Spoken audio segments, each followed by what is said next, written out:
Curso Diaconía Social en línea. Imparte Eufemio Flores Valencia. Continuamos. Concilio Vaticano II. Después de haber conocido cómo la Iglesia a lo largo de la historia se ha organizado para hacerle frente a los desafíos que la realidad social le presenta, nos encontramos ahora en un punto clave. Después de que la humanidad viviera la cruda experiencia de 2 guerras mundiales, que también vio el surgimiento de la Organización Internacional de la Iglesia Católica denominada Cáritas en la respuesta de ayuda humanitaria, de la cual estaremos hablando posteriormente, es importante señalar que la Iglesia inició un proceso de análisis de su ser y su quehacer, es decir, de su identidad y de su servicio que presta al mundo, es decir, su diaconía. Es aquí que nos encontramos con Concilio Vaticano II, el cual representó un antes y un después para la Iglesia Católica. Con un Papa, Juan XXIII, el llamado Papa Bueno, que rompía con el estereotipo del pontificado al ser un papa muy cercano a la realidad social, y además de ser un continuador de la tradición de las encíclicas sociales, subrayando la importancia de estas y desarrollando sus reflexiones y enseñanzas en el ámbito social. Es quien convoca al Concilio Vaticano II, aunado también a la importancia que tiene el Papa Paulo VI, quien da la continuación de los trabajos y la terminación del concilio, siendo precursor de su resonancia e impacto a nivel mundial en los esfuerzos en favor de la justicia social, de la paz y de la unidad de los cristianos. De este Papa estaremos profundizando más adelante. Redefinición de la presencia de la Iglesia en la sociedad. Antes del Vaticano II, la presencia de la Iglesia se centraba en la institución y estaba orientada a influir desde ella sobre la sociedad. Por eso tenía tanta importancia la defensa de la institución, sus derechos, sus zonas de influencia, sus plataformas de acción para asegurar la realización de su finalidad: atraer la sociedad a Dios, atrayéndola a la Iglesia.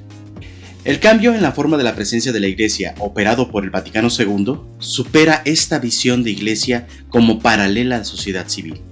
Es decir, en el fondo, el mensaje del Concilio Vaticano II debía ser, por un lado, la expresión de una Iglesia que se colocaba ante el mundo como misionera y testigo del Evangelio, antes de corregir y definir verdades, y por otro, debía indicar la dirección de un nuevo estilo de aproximación a los problemas. El documento conciliar que abrió y ha abierto nuevas posibilidades al ejercicio de la acción de la Iglesia en las sociedades contemporáneas es la Constitución Pastoral sobre la Iglesia en el mundo actual, mejor conocida como Gaudium et Spes. Con él, el concilio estableció los principios que permitieron a la Iglesia transformar la forma de su presencia que la había caracterizado con una postura mantenida a lo largo de la época moderna, la cual se caracterizaba por el enfrentamiento permanente al mundo moderno y la condena de las adquisiciones que comportaba el proceso modernizador. La nueva postura defendida por el concilio está regida por el reconocimiento de la solidaridad de la Iglesia con el mundo, como se enuncia en el comienzo de la Constitución.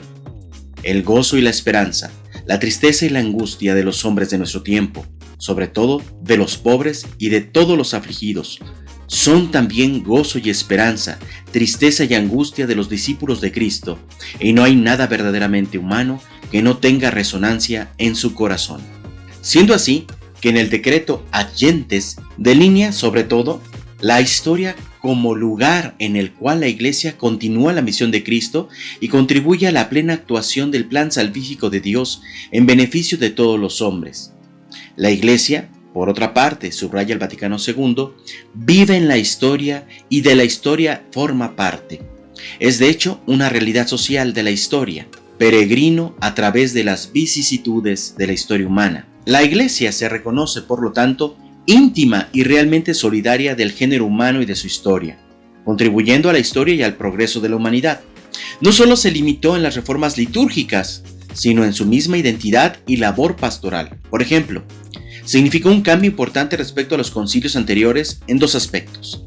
El primero, por la creación de una comisión para el apostolado de los laicos, y segundo, la elección de los obispos encargados de diócesis, es decir, con un trabajo pastoral concreto como miembros de las comisiones.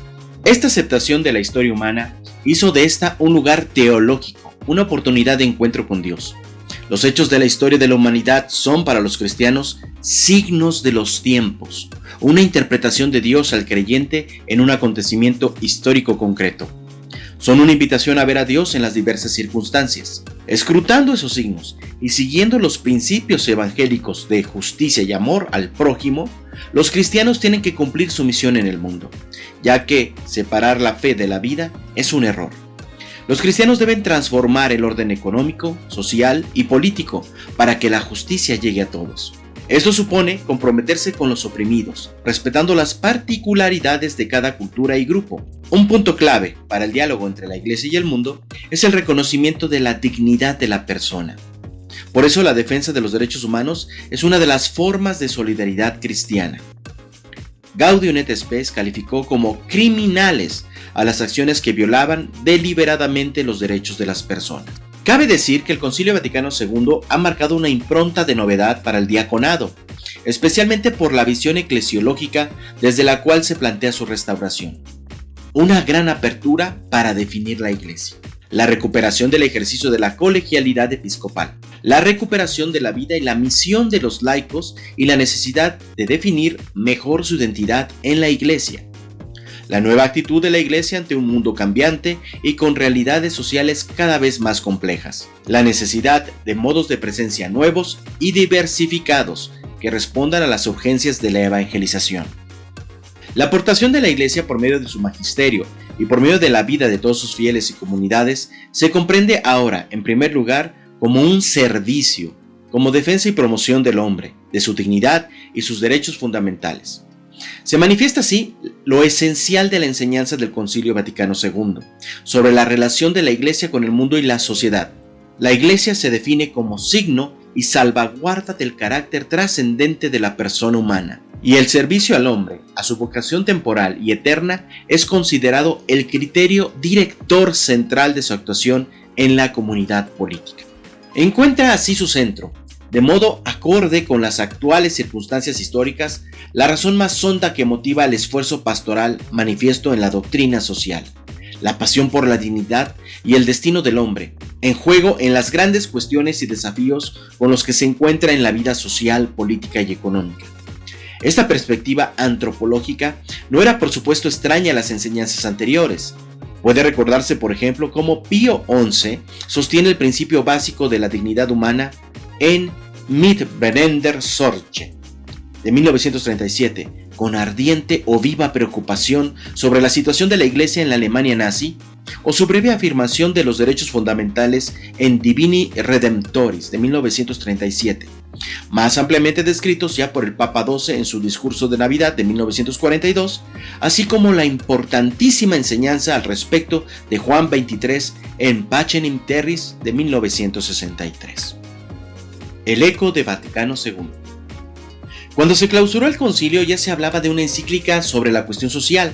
El aporte de los teólogos franceses, sobre todo la corriente del dominico Louis-Joseph Le Brel, en la reflexión social había sido muy importante durante el concilio.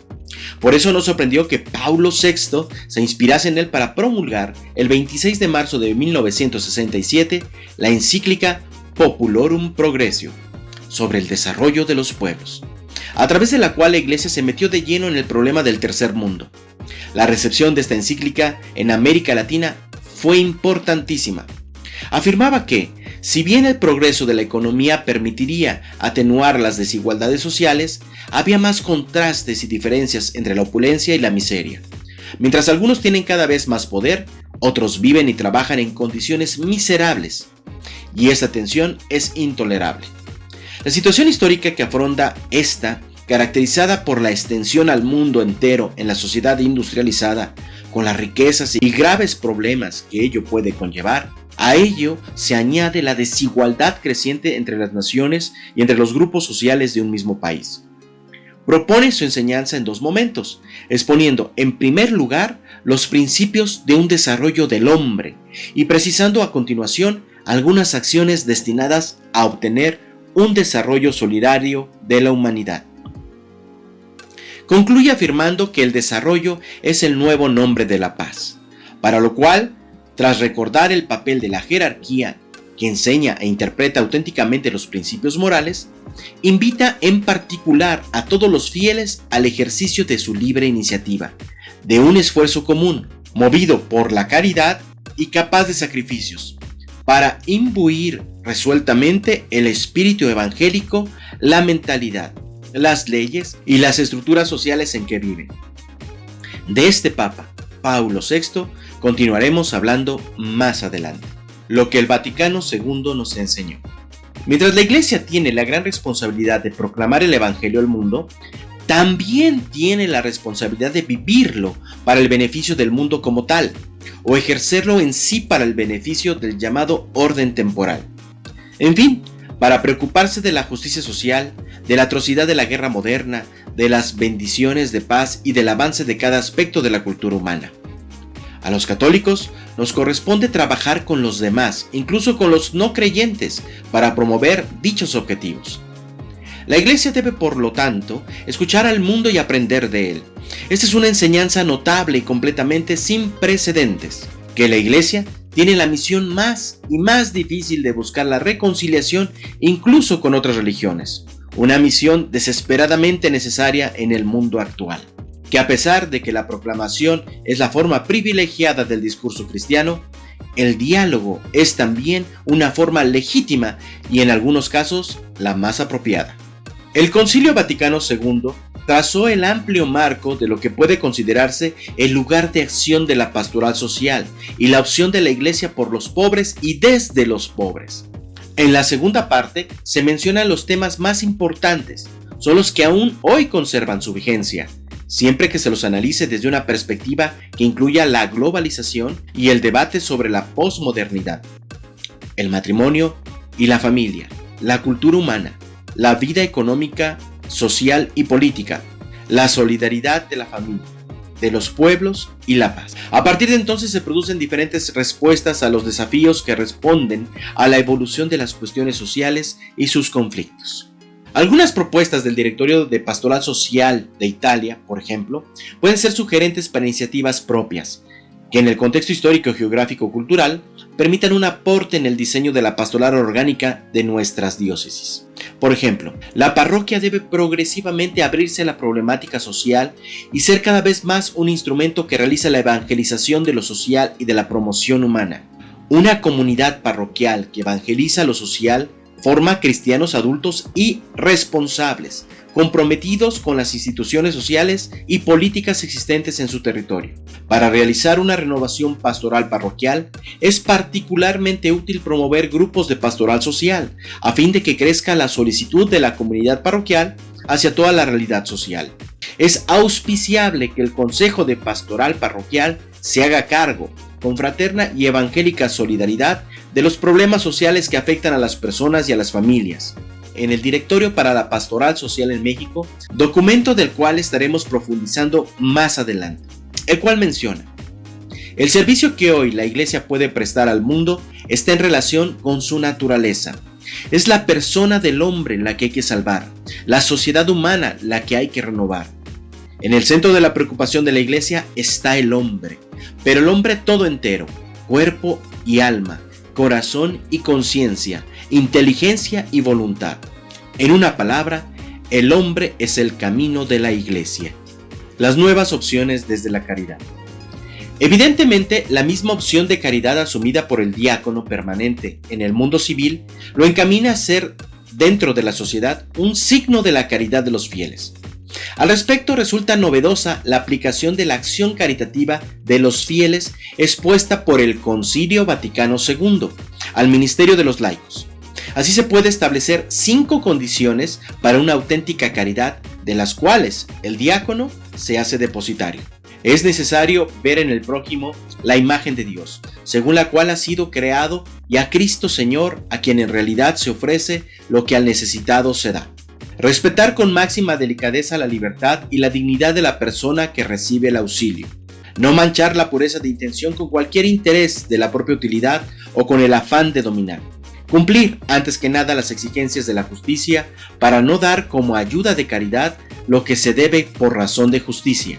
Suprimir las causas y no solo los efectos de los males y organizar los auxilios de tal forma que quienes lo reciben se vayan liberando progresivamente de la dependencia externa y se vayan bastando por sí mismos. Para culminar, otro espacio de novedad en el continente es la organización Cáritas como institución. Aunque ya sabemos que la Cáritas Internacional tuvo como procedencia la Sociedad Europea, en América Latina la Cáritas se constituye en una entidad cada vez más importante, en la cual debiese haber diáconos dedicados a la administración de la caridad, como sucedió en los orígenes de la Cáritas alemana y continúa todavía impulsándose el día de hoy. Este es un deseo que va tomando la fuerza en algunas iglesias particulares. Conviene recordar un elemento que en la actualidad impulsa los servicios de caridad entre los diáconos alemanes, es la solidaridad, como un proceso de encarnación y como proceso de enseñanza-aprendizaje. Se considera que es necesario dar un paso más hacia adelante, vinculando al ideal diacónico un camino formativo concreto en la solidaridad, para hacer realidad más auténticamente esta vivencia de la diaconía de la caridad. Conclusión. Concilio Vaticano II redefinió la presencia de la Iglesia en la sociedad, como encarnada en esa sociedad en la que se vive, compartiendo con ella éxitos y fracasos, peligros y posibilidades. La Iglesia, a la vez grupo visible y comunidad espiritual, avanza junto con toda la humanidad y experimenta la misma suerte terrena del mundo y existe como fermento y alma de la sociedad humana.